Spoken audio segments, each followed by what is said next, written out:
Hello. Hi, everyone. We're going to get started.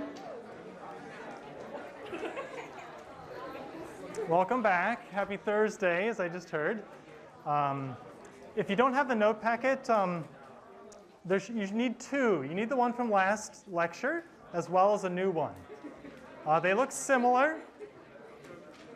One is stapled. The new one looks like this, so you can recognize that. And the one from last time had the instance centers on it. So you're going to need both of those.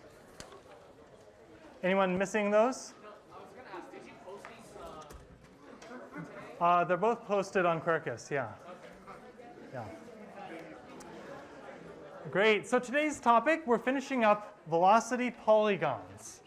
And in tutorial on Friday, if you could all bring it in here. In tutorial on Friday, Taha is going to finish up another example problem. But we're going to do a nice one, example problem today. A little too dark.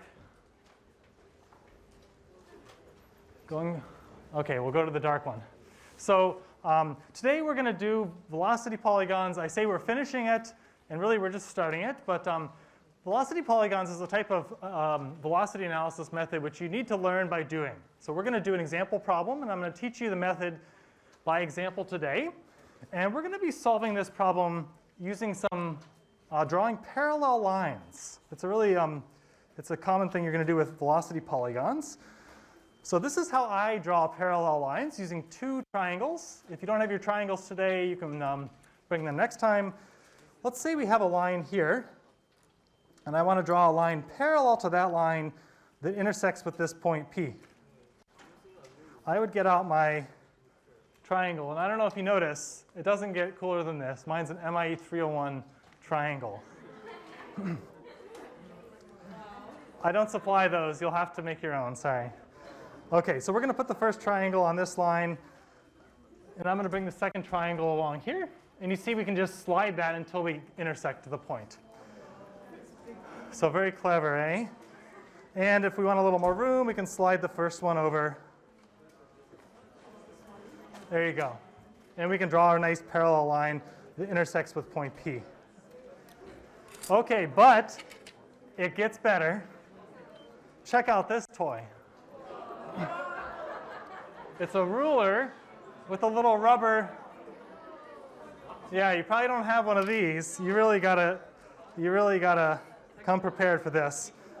Anyways, I won't use this because I understand you may not have one, I've seen some other cool gadgets that do parallel lines as well. Just showing off my my drafting equipment here. Okay, all right, bring it back in here. We're going to get going now. The other main concept we're going to start actually with the content here, is we're going to later be drawing what are called similar triangles. And this is a geometric concept. Think back to your grade school math or grade 6 math, or I'm not sure when you would have learned this. Similar shapes are ones, okay, this is a mathematical similarity. If you have a triangle here, a similar triangle could be bigger or smaller or rotated, okay, and translated. So that's geometric similarity. So you can translate the original shape. We can rotate it, and we can scale it. Okay, but no flipping. No flipping. So I'll draw one that's not similar. Make sure I do this right here. Okay, that one is not similar, because that one's been flipped. Okay, so geometrically similar triangles, we're going to use that concept in today's lecture. Okay, so velocity analysis. This is from the end of last lecture slides, or writing that I had. We had instance centers as our first method. Velocity polygons is our next one. So we're going to be expressing velocity of points on our mechanism as vectors. And we're going to put those onto a new diagram, which we're going to call our velocity polygon. And we're going to be adding those up head to tail. So we're going to be putting one vector here and then another vector here. And this is relative velocity concepts. And we've been building the basis for this already. And just to recall, this is a snapshot method, meaning we're going to take our mechanism in one configuration, and we're going to analyze that. Okay, so we're going to go to our supplementary note page and solve our 4-bar mechanism.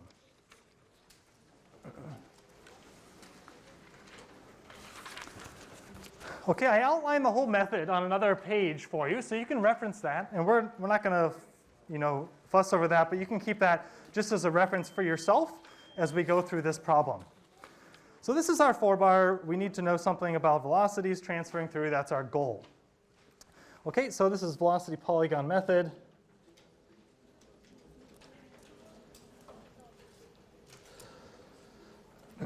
Velocity polygon method. And we're going to, it's scaled diagram. So this is a scaled method. Scaled, probably not too visible, is it? My pens are drying up. How about I'll use green? So scaled diagrams. Okay, and we're going to be able to find the velocity of any point on our mechanism. Okay, and what we're going to do, well, for this mechanism, let's give some input and declare our problem that we're studying here. Let's say we have theta 2 dot as our input. Link 2 is this one over here. Oh. Let me zoom out a little bit, get a little more of it in view here. There we go. Link that 2 is our input. And I'm going to give you the rotation rate. Let's say that's 36.7 radians per second. And we need the direction, of course. Let's say it's counterclockwise. So link 2 is going around counterclockwise. And we want to find the output. So let's find something like velocity of point D. Or we could find theta 4 dot, rotation rate of link 4. That would be another thing we might want to find. Okay, so this is our problem setup. And for doing velocity polygon method, you're going to need a big page that's open, because we're going to lay everything out on the same page. And our mechanism is going to be on the left, drawn to scale. On the right, we're going to have what we call our velocity polygon. And I already basically sketched it for you. And I gave that to you because I know it's hard to do these on your small desk there. So I kind of sketched it so if you don't have your triangles and whatnot, you can follow along here. And what we're going to do is every point on this velocity space corresponds to some velocity relative to an origin. So this is going to be our origin of our velocity polygon. And we're going to call that point OV, origin of our velocity polygon. The textbook uses that terminology, OV, for origin of our velocity polygon. And this is also sometimes called the pole point. Our pole point. And so this is going to be our point of zero velocity.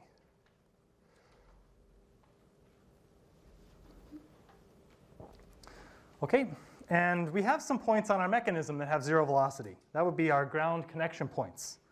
So these O2 and O4, those exist at our pole point, O2 and O4. Anything that's connected to the ground will be at our pole point. Okay, those are here. Okay, and every point on our mechanism, I didn't even define our point of interest, D, up here. Every point like B and D, or any points you define along the links, those are going to appear somewhere in this velocity space. And so if a point is moving to the right, it's going to be over to the right of the origin. If it's moving to the left, it's going to be the left of the origin, and so on. Okay, so it's a graphical way of laying out our vectors. And we're going to sum them up so that we can calculate and transfer motions through our mechanism. Okay, so we're going to go through this step-by-step process. And first, we're going to find the easiest thing. And we're going to try and put point B onto our velocity polygon. It's the easiest because it's on link 2, and we know the rotation rate of link 2. So this is going to be our step 1. Find VB, and let's put it on the polygon.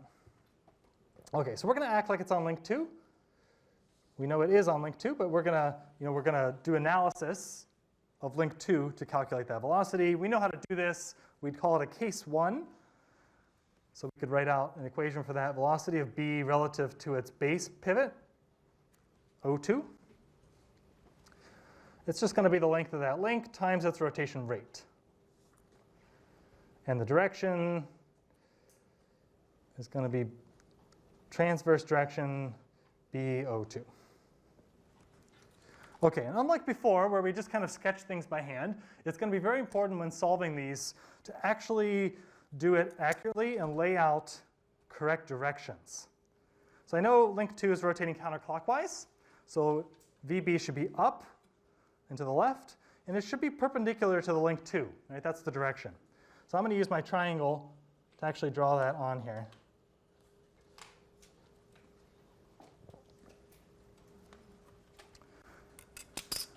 Okay, and we can calculate the speed of that. We're going to measure our link 2.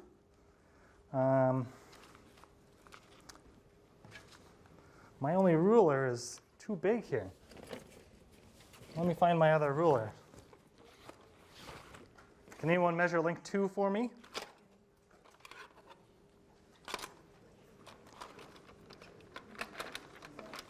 I don't have any good ruler. Someone will have to measure it for me. Link 2. Measure it on the diagram here. Yeah. 3.4, 3.5 sounds good. We'll go with 3.4.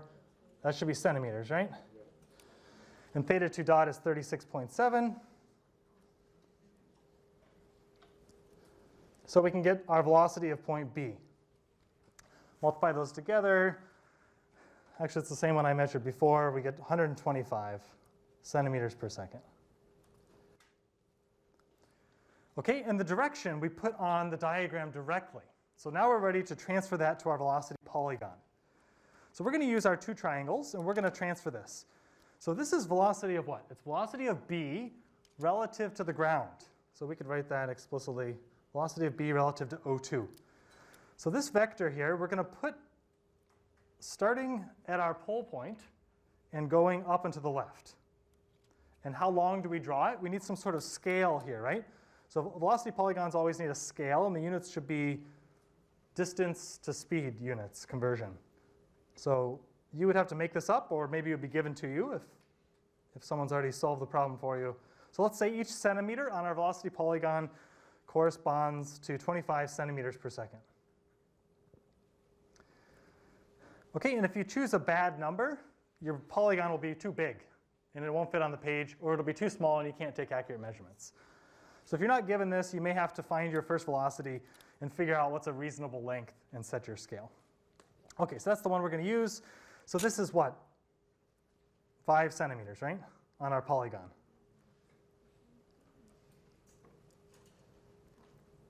Five centimeters on our polygon. So we're going to, and you know, the line is already there for you, but I'm going to act like it's not. I'm going to put my first triangle parallel to our line here. And we call this thing a line of action. That's like the direction of our vector. So I put that there. Then I'm going to bring my second. And over on this side now, we have a parallel line. So I'm going to slide this around until it intersects with my pole point, my origin right there. So you see, I think I'm doing a pretty good job, but already I have a little bit of an error. If you look closely, it's a little off from that line, which, you know, this triangle we drew very precisely. So this is a graphical method, and some small errors are going to be happening. Okay, we draw up here, and we need to actually measure 5 centimeters. So you would get your ruler out. Oh, I found it. I found it. Here we go. So I have the direction there. I'm going to measure out 5 centimeters. Very good, and we get right to the end. So that's our VB. So on the velocity polygon, you can put velocities, but more importantly, or really the essence of the velocity polygon is the points themselves. So each point, like B, is going to appear on the polygon. And if you connect points on your polygon with a vector, that's a relative velocity vector. Velocity of B relative to O means the vector is pointing at B and it comes from O. Okay, now we're going to go through and solve the rest of our problem. Any questions about just the basic first vector we've added so far? Yeah. The question was, why are we drawing a triangle instead of a square? You know, I call this thing a velocity polygon. So different problems are going to have different shapes over here. And so as you're solving the problem, you'll draw some shape, and it depends on the nature of the mechanism. This one happens to come out to a triangle, and you'll see it appear. Yeah. Yeah.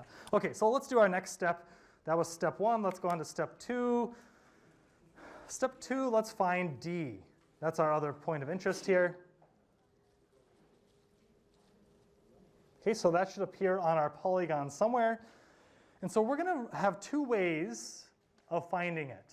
And D is harder to find because we don't know theta 4 dot, and we don't know theta 3 dot yet.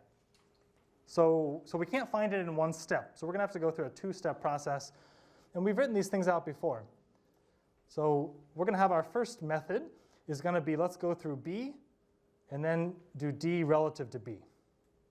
So we'd write that out as velocity of B plus velocity of D relative to B. So we'll call that our first approach. And we know how to do, we already know where B is. B is already on our polygon. So we're going to find some vector D relative to B, and we're going to know its direction, but it turns out we won't know its distance. So we need another solution method, and that's considering D on link 4. So we could have velocity of D relative to 0.04. That's like a second solution approach. So each of these could be used to find where velocity of D is, but as we're going to see in a second, neither can solve it on its own, and we're basically going to put both of these onto our polygon, and it'll be a triangulation process. So triangulation to find D. That's what we're going to do now. So let's try each of these. First, we're going to do method 1. So that's velocity of B. We already have that here. Plus D relative to B. So we're going to draw a vector from B, which should point towards D. Okay, so D relative to B, that's like a case 1 for link 3. Right, because D and B are both on link 3. So this would be like the length of link 3 times the rotation rate of link 3 in the transverse direction, I dB transverse. Okay, so that's what we need for solution 1. So let's find that direction, and let's add that direction to our polygon. Sadly, we don't know theta 3 dot yet, so we can't put a magnitude in here. So all we really know is the direction so far. We do know R3, you can measure that, but we don't know theta 3 dot, so all we get is the direction. But let's put that on D relative to B. Velocity should be perpendicular to that, right? Velocity of D relative to B. So I'm going to use my triangle, working in red now. So I'm going to draw a line perpendicular to link 3. Okay, along here. And do we know if it's up to the left or down to the right? Maybe you could kind of look at the mechanism and figure it out. But if you don't know, that's fine. We'll just put it as a direction without an arrowhead on it. So I'm actually going to write on there, we would call it the line of action. It's just a direction of VDB. Okay, but line of action or direction is good enough to put something onto our polygon. So we're going to take that and we're going to put it on our polygon. And this is what? This is velocity of D relative to B, which we're adding to B. Okay, so what we're going to do on a velocity polygon is we're going to put vectors head to tail. Head to tail. So if they add, right, we started at our origin, go to B, and now we're going to add D relative to B. So I'm going to put this direction starting at B, and I'm just going to put a dotted line. This one's a little tricky because it's almost, it just happens to be almost along that line. Okay, we could use our same triangle trick.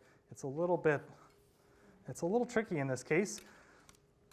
Another way you could do it is say, okay, it needs to be perpendicular to link 3. So I'm going to put my pen here on B. I'm trying to draw a line perpendicular to link 3 that goes through point B. And I'm just going to put a dotted line here because we don't know the direction and we don't know the magnitude. So I just put a dotted line for now. And that will get us to point D somewhere. So D is on this line here. on this line somewhere, but we don't know where. Okay, that was solution 1. Okay, we're going to do the same thing now to find out where it actually is. Let's go through the same process, but we're going to do it for solution 2. See how many different colors I can get going here. Okay, so solution 2 is velocity of d relative to the ground point 0,4. So now we're looking at link 4. So let's do solution 2 down here. Looking at link 4.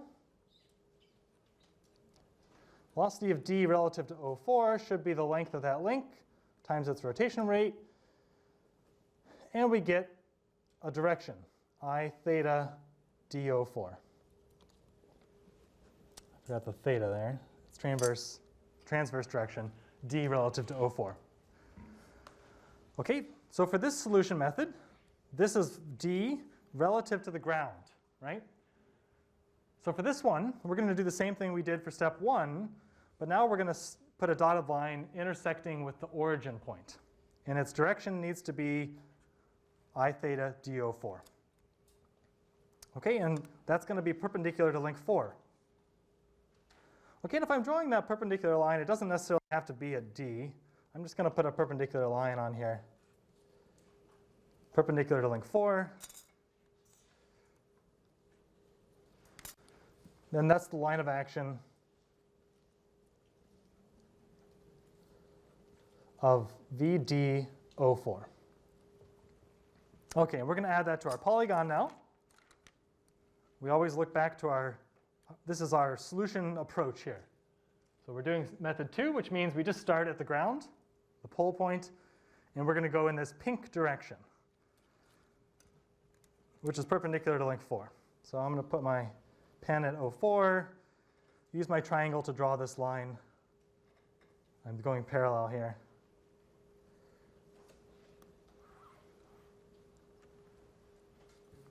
Okay, put a dotted line on there. And of course, now we see there's an intersection point out here. So at the intersection point, that's going to be where D is.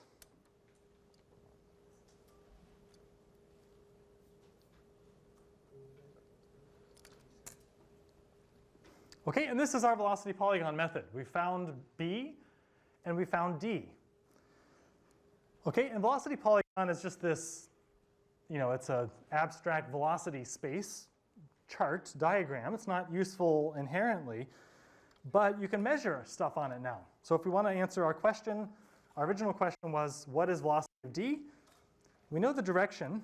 It's going to be, what, down and to the right, right? Because it needs to point, this is D relative to 0,4. So I'm going to actually fill that in here. I'm going to put an arrowhead on it and label it. Velocity of D relative to 0,4. And if I want to know the magnitude, now I can get my ruler out and measure that and use my scale to convert from centimeters to velocity. Okay, so I measure this out. I get 6.7 centimeters. Okay, so 6.7 centimeters, we need to multiply by 25 centimeters per second, our scale, and we come up with 168 centimeters per second.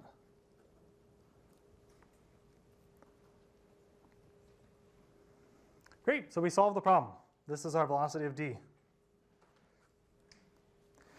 If you want to find other quantities now, once you've found your points of interest on your velocity polygon, you can measure all sorts of velocity vectors. If we wanted to find velocity of D relative to B, we can add that vector to our polygon. Right? It starts at B and ends at D. So if you wanted to find that direction and magnitude, you can use your polygon now. Start at B, go to D, and use your ruler to measure that. So we could measure that one 10.0 centimeters. So that one's easy conversion, 250 centimeters per second. That's the velocity of D relative to B. What's more, velocity polygon allows you to calculate rotation rates very easily. So let's say we wanted to find theta 3 dot. I'm going to sneak it in at the very bottom here.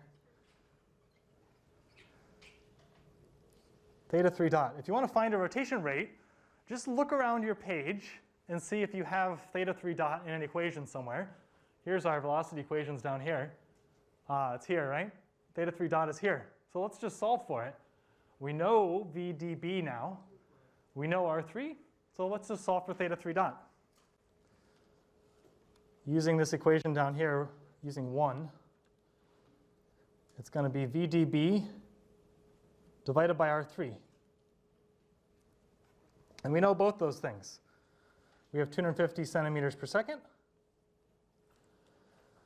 divided by R3. R3 is the length of link 3. So I'll get my ruler out and measure length 3.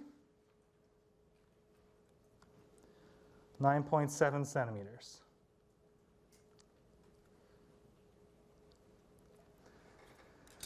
(250) divided by 9.7. I didn't calculate that before.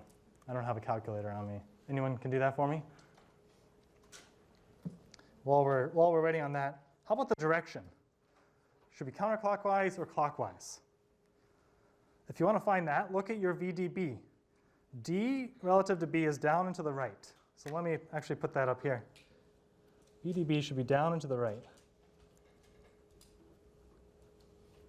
So if we just look at just length 3, D is moving down and to the right relative to B. So that means that whole link is going that way, which is clockwise. Anyone done that? 25.8. 25.8, great. And that should be radians per second, right? Dividing those through. Okay, and you can do the same thing for link 4.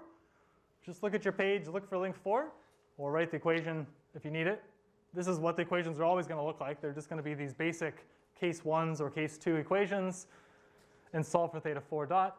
We know VdO4, it's on our diagram already, and you could solve for theta 4 dot. Questions? Yeah? If link 3, the 4 bars drawn at scale, shouldn't we have to scale down the 9.7 centimeters? Oh, so this diagram here, I assumed it's drawn to scale. So this is the actual size of the mechanism on my page or on your page. So we assume we could measure directly on it, and I could measure that with my ruler and come up with R3 equals 9.7 centimeters. So that we don't need to scale. You know, other problems like big mechanisms, big machines, you're doing an excavator, you'd have to convert centimeters to meters or whatever on this diagram. For this problem, for simplicity, we assume this is to scale, drawing us to scale. Okay, so the drawing on the left, that's to scale, and the units are centimeters. The velocity polygon, that's an abstract thing, right? So we have to have a conversion factor for velocity polygon. Does that answer your question? Yes. Yeah. Other questions about our process? Yeah. We have also said VD equals VdO2 with respect to the origin. Like, why are we assuming O4 is the origin over here? So tell me it again what vector you wanted to use? Or VD equals VdO2 because we said ground points could be the origin. oh yeah. So that's an interesting question. So you could have, I had 2 solution methods, 1 and 2. This could be like a third one. VD, you're proposing to find VD relative to O2. Because we know O2 is at the origin here. But the problem is D and O2 are not on the same link. So how do you go from there? Like, it's not wrong, this is fine, but it's not useful for us because they're not on the same link. So D relative to O2, they're not connected to each other in a reasonable way. So we just can't do anything with that. So you can write that, it's fine to write. Also repeat how you got the direction for VdB. The direction for VD relative to B. So I'm going to actually just let's draw length 3. And we found, so yeah, how did I find that it's down and to the right? That's your question, right? D relative to B is down and to the right. So we put B and we put D on our polygon, right? That was the process. B was easy to put on there, and then D we triangulated to find that. So the question is, does this vector, the red one, does the arrowhead point towards D or does it point towards B? And we just think to how we define our vectors. VdB, that's velocity of D relative to B. So that means it's a vector pointing from B to D. That's just our basic definition and how we use these subscripts. You could define a similar vector, or the opposite vector, VB relative to D. And that's going to point from D to B. So it's the opposite, right? It's a negative. So that one would point up and to the left. So you could add that on there. I'm not going to because it'll clog up our diagram. But we could have done VB relative to D, and we put a minus sign. You could do another equation, which is going to have a different I theta. So it doesn't matter which one you choose. Other questions about our process? Yeah. I want to follow up on that question. You put VDO4 first, right? Like its direction. So the pink line that you Yeah. VDO4. But before that, you had left the VDB line as just dotted, right? But then you put VDO4 as a solid line. Was that the same logic of like, oh, we wrote it as VO4, so it should go from the origin to D? So going through the process, first we have to triangulate and find out where D was. So I put dotted lines before I kind of solidified where it was. Otherwise, you'll have solid lines all over the place. Whether I dotted it or put it solid, I did this one solid, and well, this line of action is also solid. It's just how you keep track of your page until you kind of decide where things should be, and whether they're dotted or solid lines. But in terms of direction. Oh, left or right, you mean? So is VDO4 left or to the right?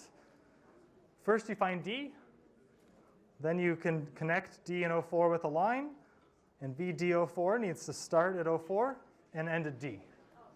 So that's all there is to it for directions. So as another example here, let's say I had the points E and F, and I ask you to draw VF relative to E. Let's say this is just another velocity polygon, and I ask you to find that. It should be pointing, this is velocity of F relative to E. Velocity of F relative to E. Maybe you want to write that out if you're having trouble with this. Same as we've been using before.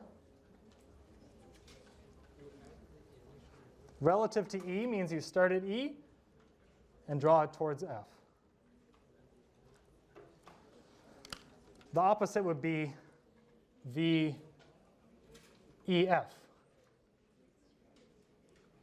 Velocity of E relative to F, or velocity of E with respect to F. Other questions?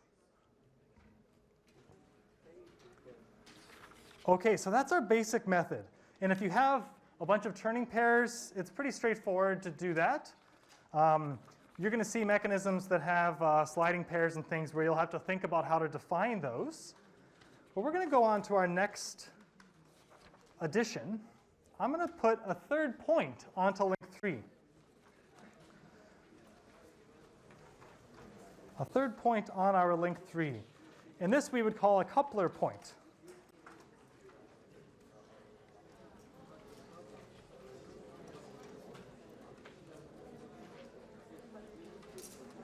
Okay, and you have two node packets, and it's kind of split across them here. We're going to solve the problem here on the first node packet.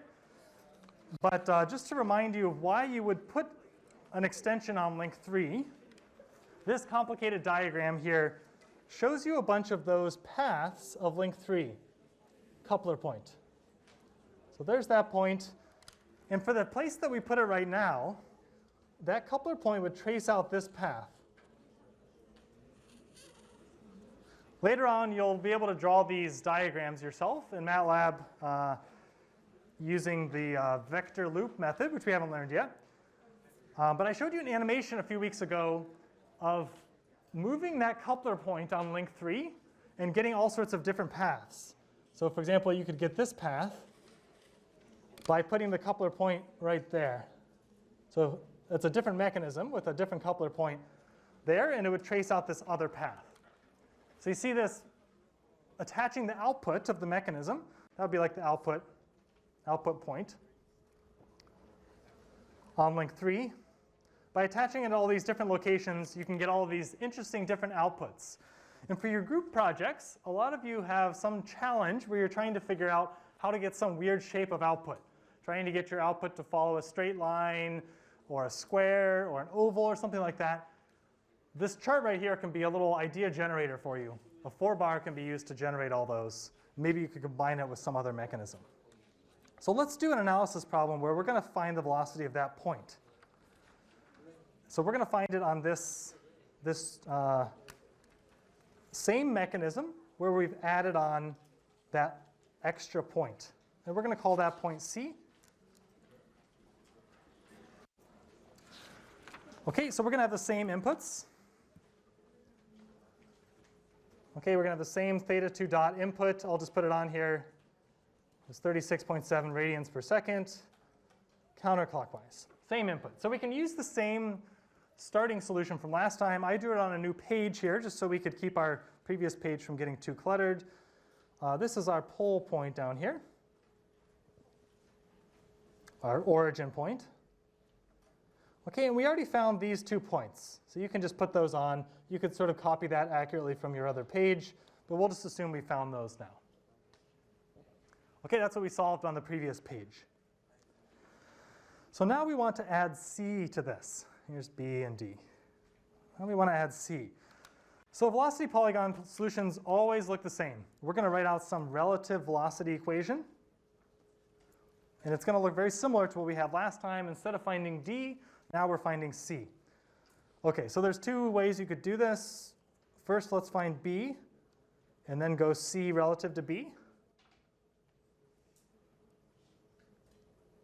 That's one approach you could take. Another approach you could take is going through D, and then C relative to D. And if you're wondering, oh, how did I come up with that? You can just look at your polygon and think, what have I already found? I've already found B and D. So let's use those as stepping points. So those are going to be our 2 solution methods. And we're going to use the same triangulation process. This link 3 is kind of an odd shape, right? It's got an odd shape to it. So you have to be a little more careful this time. Let's find our solution 1. We'll do that in red here. C relative to B. Right? We're going to have to put a line of action for that.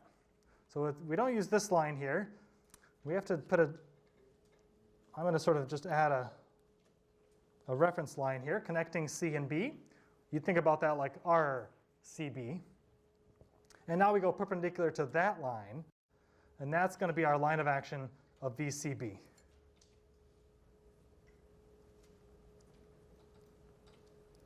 That's going to be our line of action there. So that we can put onto our polygon now. So it's perpendicular to this line connecting C and B. So this is our solution 1. Let's put it onto our polygon now. We just know the direction. So we start at B, because we're doing C relative to B. And we're going to put that direction on there. So I'm going to use my triangles. Sometimes you just have to like fiddle around for a while till you get things lined up. Okay, so I'm going to line this up here. Then put my triangle until I intersect with my point B, way up there. Okay, so now I'm going to put a dotted line there. And C should lie along that dotted line somewhere. That was our solution 1. C should be on there somewhere. Okay, so that was C relative to B, part 1. Now in pink, we're going to do part 2. C relative to D. So we're going to do the same thing starting at D. Okay, C and D are both on link 3. So I'm going to do that same dotted line here.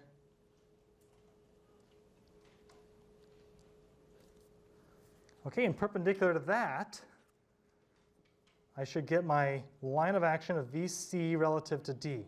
So perpendicular here, coming out this way.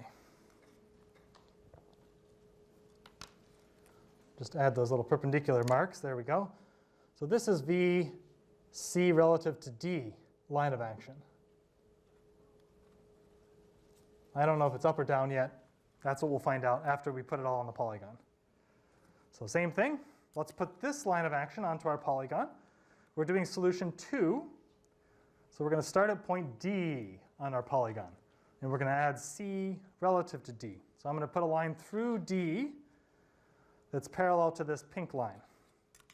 So let's see how to do this. This one's really tricky because it's pretty far away. I can't quite get there, right? My line's not going to be long enough now. So you can figure out some tricks of transferring parallel lines across your page. One that I like to use is I use just like an intermediate point here, an intermediate line. So let me try and use that now. Sometimes I just kind of have to fiddle around with these. How do I get that angle over here to D? I'm going to sort of do several steps here. These are just kind of like extra lines for me. I'm going to sort of step through multiple parallel and perpendicular lines. There we go. Now I've gotten over here to D. So I'm going to put a dotted line here. And of course we intersect. Here's our intersection point up here. So that which I just drew there, that was solution 2. That was velocity of C relative to D. And we found our intersection point. That's going to be where D is on both of those dotted lines.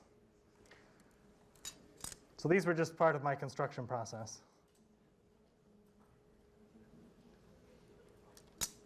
So you could ignore those after you've done them. It's nice to do these in pencil as well, so you can erase if you're putting extra lines on your page. Questions about our, oh, I put D, didn't I? Point C, we found C. C relative to D. So this is point C, it's on our polygon. Putting it on the polygon doesn't tell us anything necessarily. If I want to find, our goal was to find velocity of C. That's like velocity of C relative to the ground, right? So if I want C, velocity of C as a vector, I need to add that vector from the ground to C. So let's actually do that. Let's take our ruler, connect C and the ground. I'm going to draw the head pointing towards C, and that's my velocity of C. And we could measure it. Get our ruler out and measure that line connecting O and C. And I get 7.2 centimeters.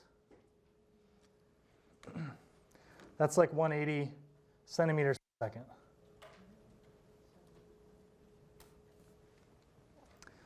Okay, so at this snapshot in time, at this configuration, C is moving 180 centimeters per second, and its velocity is this direction. So it's up and to the right, and its magnitude is 180.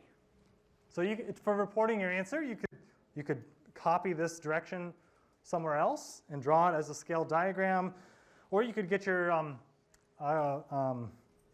protractor out and you could measure that angle, theta VC, however you want to report that as a magnitude in a direction, graphically or with some numbers. Questions about our process? Yeah? Yeah, at the end, to record the direction, could I just like draw that parallel line really tiny and be like, therefore VC equals blah, blah, blah, and there's a little tiny arrow in that same direction? That's fine? Yeah, you could reference this polygon and say the dark green arrow, and then you could give a little example for help. So you just need to be clear about reporting your answer, however you do that. Last thing I'm going to show you in just 2 minutes here, a cool trick which will make solutions much easier is called velocity image. And what I'm going to do here is I'm going to shade in link 3. I'm going to shade in link 3. So link 3 consists of B, C, and D. And I cut out link 3 earlier. I cut it out. And take notice of this. Isn't that right? Isn't that interesting? It's like link 3 appears on our velocity polygon over here. And that's not by chance. Anytime you have 3 points on the same link, that is going to appear on your polygon. It might be scaled. It might be smaller. And it almost certainly is going to be rotated. So that's called a velocity image. velocity image, 3 points on the same link or more on the same link. Okay, that's going to appear on your polygon as a geometrically similar shape, which means rotated and scaled but not reflected on there. And that's going to be a great solution technique. If you find B and C, you can, just using some geometric reasoning, you can find C without doing all those intersection points and whatnot. So it'll involve finding maybe an angle or some relative distances and find that similar triangle on there. Okay, last thing, on your note packet on the back of the new one, I give you some additional solutions. So these are 2 other problems that we've studied before. Notice that these have those same links, which are going to appear on your polygon. So I'd like you to find those. We'll kind of take a look at this in the next lecture. In tutorial tomorrow, Taha's going to do some examples.